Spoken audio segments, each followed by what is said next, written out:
ഷിരൂരിൽ മണ്ണിടിച്ചിലിൽ കാണാതായ കോഴിക്കോട് കണ്ണാടിക്കൽ സ്വദേശി അർജുൻ ഉൾപ്പെടെയുള്ള 8 പേരുടെയും ആശ്രിതർക്ക് ദേശീയപാത നിർമ്മാണ കരാർ കമ്പനിയായ IRB 1 കോടി രൂപ വീതം നഷ്ടപരിഹാരവും കുടുംബത്തിലൊരാൾക്ക് ജോലിയും നൽകണമെന്ന് രാഷ്ട്രീയ ആര്യ എടിക മഹാമണ്ഡലി ദേശീയ പ്രസിഡന്റ് സ്വാമി പ്രണവാനന്ദ കോഴിക്കോട്ട് വാർത്താസമ്മേളനത്തിൽ സംസാരിക്കുകയായിരുന്നു അദ്ദേഹം.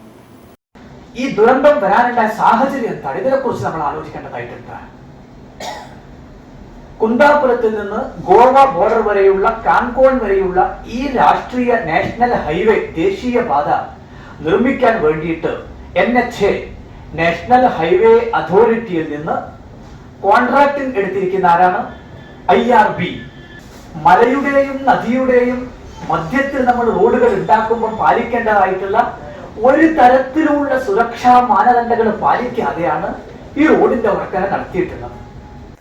ഷിരൂരിലെ മണ്ണിടിച്ചിലിൽ കാണാതായ കണ്ണാടിക്കൽ സ്വദേശി അർജുൻ ഉൾപ്പെടെയുള്ള 8 പേരുടെയും ആശ്രിതർക്ക് ദേശീയപാത നിർമ്മാണം കരാറെടുത്ത മുംബൈയിലെ IRB കമ്പനി 1 കോടി രൂപ വീതം നഷ്ടപരിഹാരവും കുടുംബത്തിലൊരാൾക്ക് ജോലിയും നൽകണമെന്ന് രാഷ്ട്രീയ ആര്യ എടിക മഹാമണ്ഡലി ദേശീയ പ്രസിഡന്റ് സ്വാമി പ്രണവാനന്ദയും സംസ്ഥാന പ്രസിഡന്റ് സുദേശ് കേശവപുരിയും ആവശ്യപ്പെട്ടു.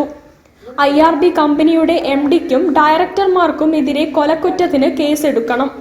ഈ ആവശ്യവുമായി അങ്കോള പോലീസിൽ പരാതി നൽകിയിട്ടുണ്ടെന്നും നടപടി ഉണ്ടായില്ലെങ്കിൽ നിയമ നടപടി സ്വീകരിക്കുമെന്നും കർണാടകത്തിലെ നാരായണ ഗുരുധർമ്മപീഠം മഠാധിപതി കൂടിയായ സ്വാമി പ്രണവാനന്ദ പറഞ്ഞു.